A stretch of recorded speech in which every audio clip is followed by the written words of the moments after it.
My name is Lurie. I'm from the Beechwood High School class of 1998.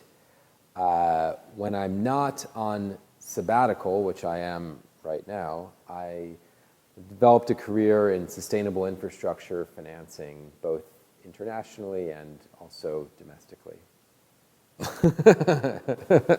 Take two.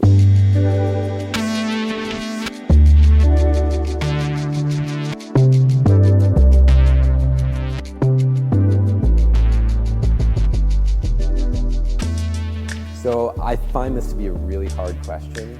I like to think of my trajectory as being a bunch of small victories, some defeats along the way, and just sort of a path of a lifestyle choices that have guided me along the way.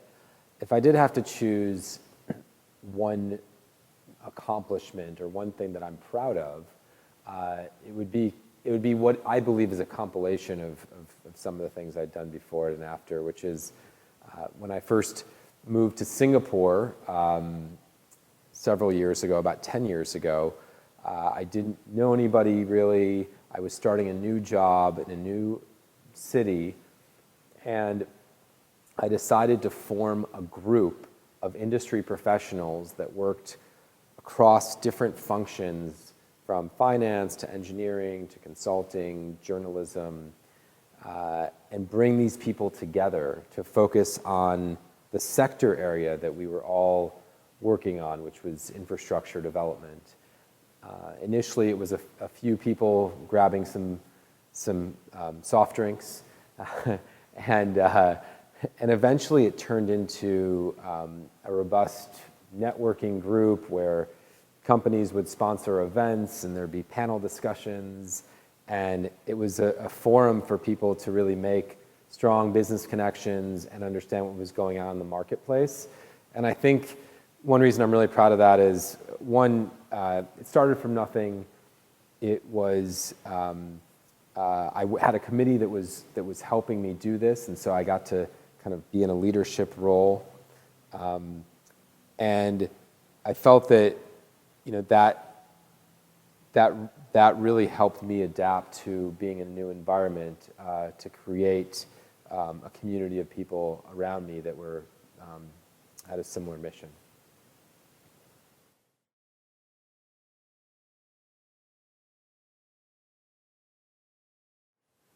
I think there's two recurring events that had lasting impressions on me.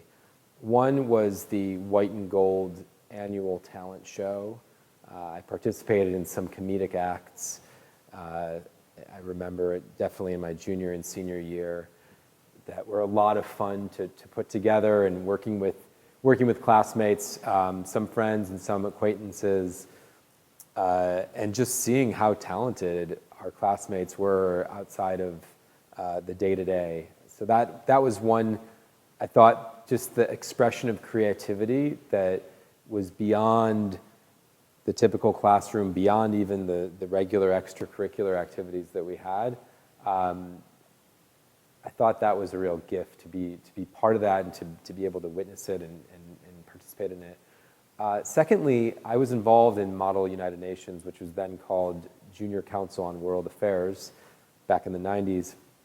And that was where I think, one, took an interest in international affairs, and probably sparked some of my motivation to learn about new countries and then go and explore those countries in real life eventually as an adult.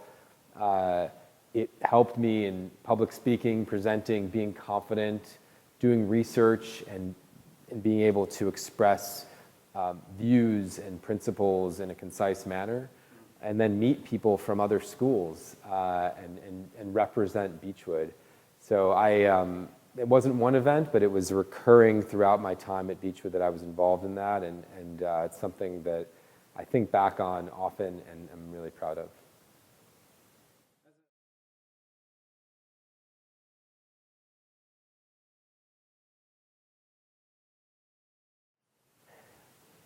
This is much easier said than done, but I think I would be less concerned about self-image and more more concerned about really chasing what interests me.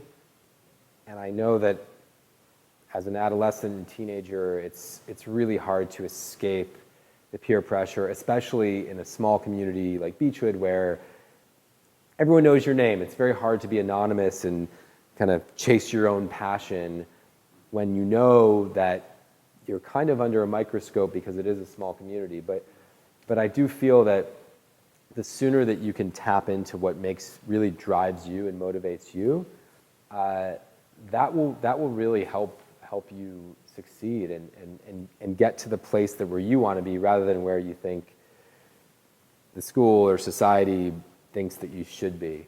So that's something that I think I'd probably be less concerned about my image being portrayed to others. Yeah.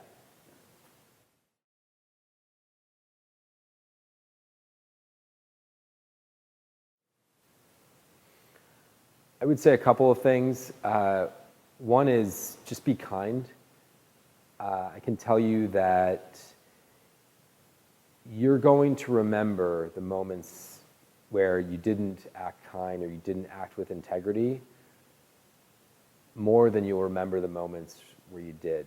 So if you keep, 90% of the time where you're acting really, really well toward other people, you may remember that 10% a lot. And not only will the people that you're not treating well remember it, but you will too. It's going to affect you. So just treat others as you like to be treated yourself. And I really do feel that the kindness and compassion can help you understand people and think of ways that you can contribute not just to your own well-being, but to that of others. And get exposure, like we talked about earlier, to other districts, other communities, other countries.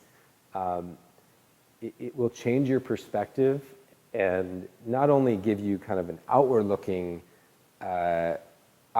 viewpoint to the world, but it may also help you identify what your own values and what really makes you move. So I encourage you, when you have opportunities, to really get out and take them and get that exposure.